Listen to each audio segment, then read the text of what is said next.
We continue in Sefer Shoftim. We're on Perek Tesvav, Pasuk Beis. Shimshon had come with a gift to his first wife after he stormed off in anger. He returned later, and he asked the father. He said, I want to come and be with my wife, and the father didn't allow him to come. So in Pasuk Beis, the father explains why. Vayomer Aviha, and the father said, Omar Amarti Kisano Sanesa. The father-in-law. The father-in-law, her father. Yeah, her father. Her father said that I didn't allow this because Omar Amarti, I said, Kisano Sanesi.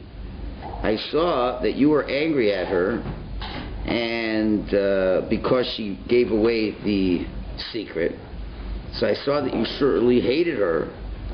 And I gave her to one of your friends. I gave her to one of your friends to get married. So forget it. You lost your chance with her. But but her younger sister is even better than her. So let her be in her place. In other words, I'll give you my younger daughter, and that'll be fine. So the Malbim explains over here. He explains that she's better. Why is she better? He's hinting to the fact that the first wife that Shimshon had, she always had her eyes on other guys, while the younger one, she won't have eyes for others. Okay. So it could very well be that this really did suit Shimshon in his plans, or maybe it just happens to work out better for him now. But clearly Shimshon is now informed of how bad his first wife was. And people were wondering, somebody asked me via email last night, how could Shimshon bring a gift if she already had consorted with someone else? How could he be married to her? She's worse than a sota. The answer is Shimshon didn't know up to this point. He didn't know necessarily that she had consorted. He could maybe suspect it or whatever. But only now do we see that she's really married off to someone else, so there's no hope for reconciliation with his first wife. She's gone to another man. So that's out. So now Shimshon has an opening now to continue his operations against the Plishtim. So Pasuk Gimel, Vayomer lahem Shimshon. So Shimshon now says, Nikesi hapam mi Plishtim. Now I am clean this time from the Plishtim. Ki osa ani imam ra'ah, as I do to them bad. So what does that mean? So a number of commentaries discuss this, and so the Ralbag says, listen, he was so moved by what happened over here that he wanted to take revenge from the Plishtim and say, I will be clean whatever I do with them, and they can't disparage me because now I'm doing what's proper, because I'm entitled to do bad to them on the fact of what they've done bad against me. So the Malbim elaborates on this, and he says like this. He says, listen, if the father married off the daughter, he probably did it publicly. He probably did a whole marriage to this friend of his. And why didn't anybody protest that you're giving a married woman away to somebody else?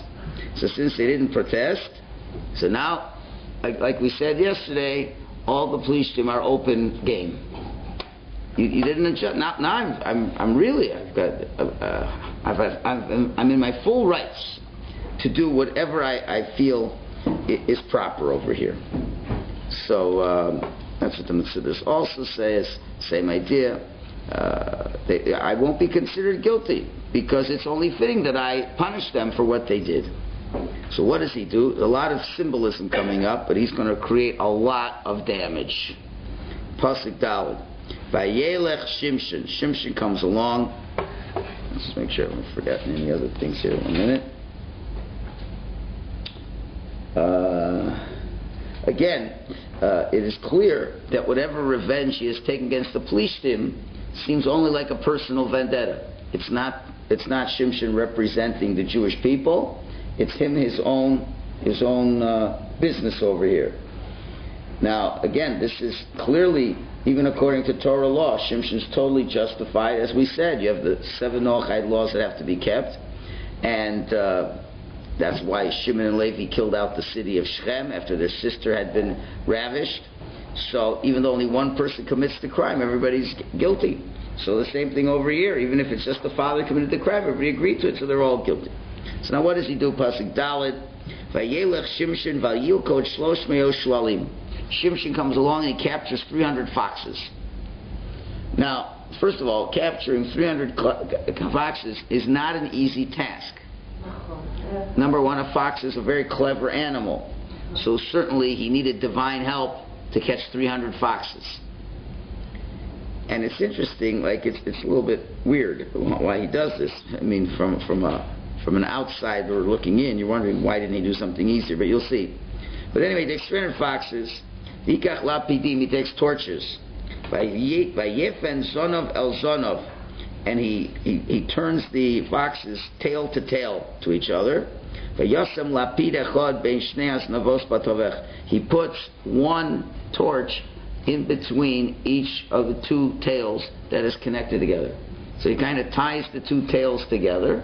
The two foxes, he ties the tails together with the torch in the middle. So they're carrying two foxes carrying one torch.